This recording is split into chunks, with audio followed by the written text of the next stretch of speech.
আলমারির একটি তাক আজও খালি পড়ে আছে। একসময় সেখানে ছিল ছোট্ট একজোড়া জুতো, একটি ফুটবল জার্সি, কয়েকটি খেলনা গাড়ি আর একটি ফুটবল। এখন সেখানে শুধু শূন্যতা।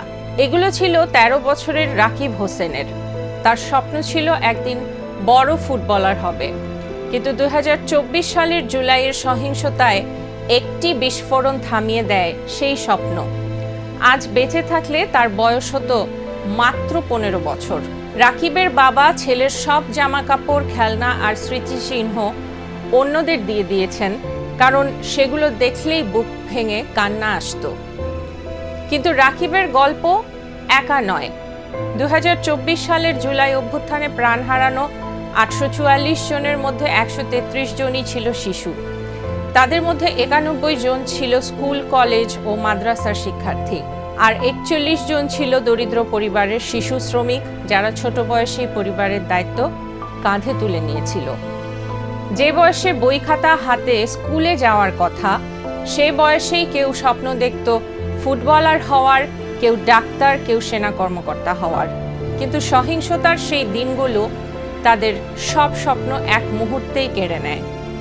উত্তরার ১২ বছরের জাবির ইব্রাহিমের স্বপ্ন ছিল সেনাবাহিনীতে যোগ দেওয়া।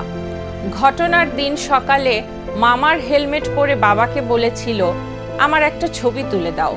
সেই ছবিগুলোই এখন তার জীবনের শেষ ছবি।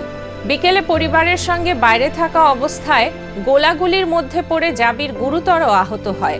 হাসপাতালে নেওয়া হলেও তাকে আর বাঁচানো যায়নি। এখন মোবাইল ফোনে থাকা সেই কয়েকটি ছবি বাবার কাছে ছেলের শেষ স্মৃতি।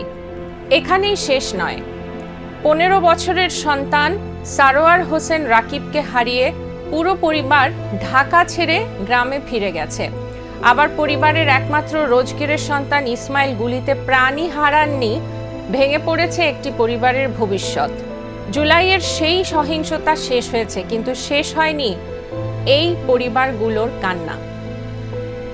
কোনো আলমারির খালি তাক, কোনো মোবাইল ফোনে সংরক্ষিত শেষ ছবি, কোনো মায়ের বুক ফাটা আর্তনাদ, এসবই মনে করিয়ে দেয় প্রতিটি মৃত্যুর পেছনে ছিল একটি পরিবার, ছিল অসংখ্য অপূর্ণ স্বপ্ন।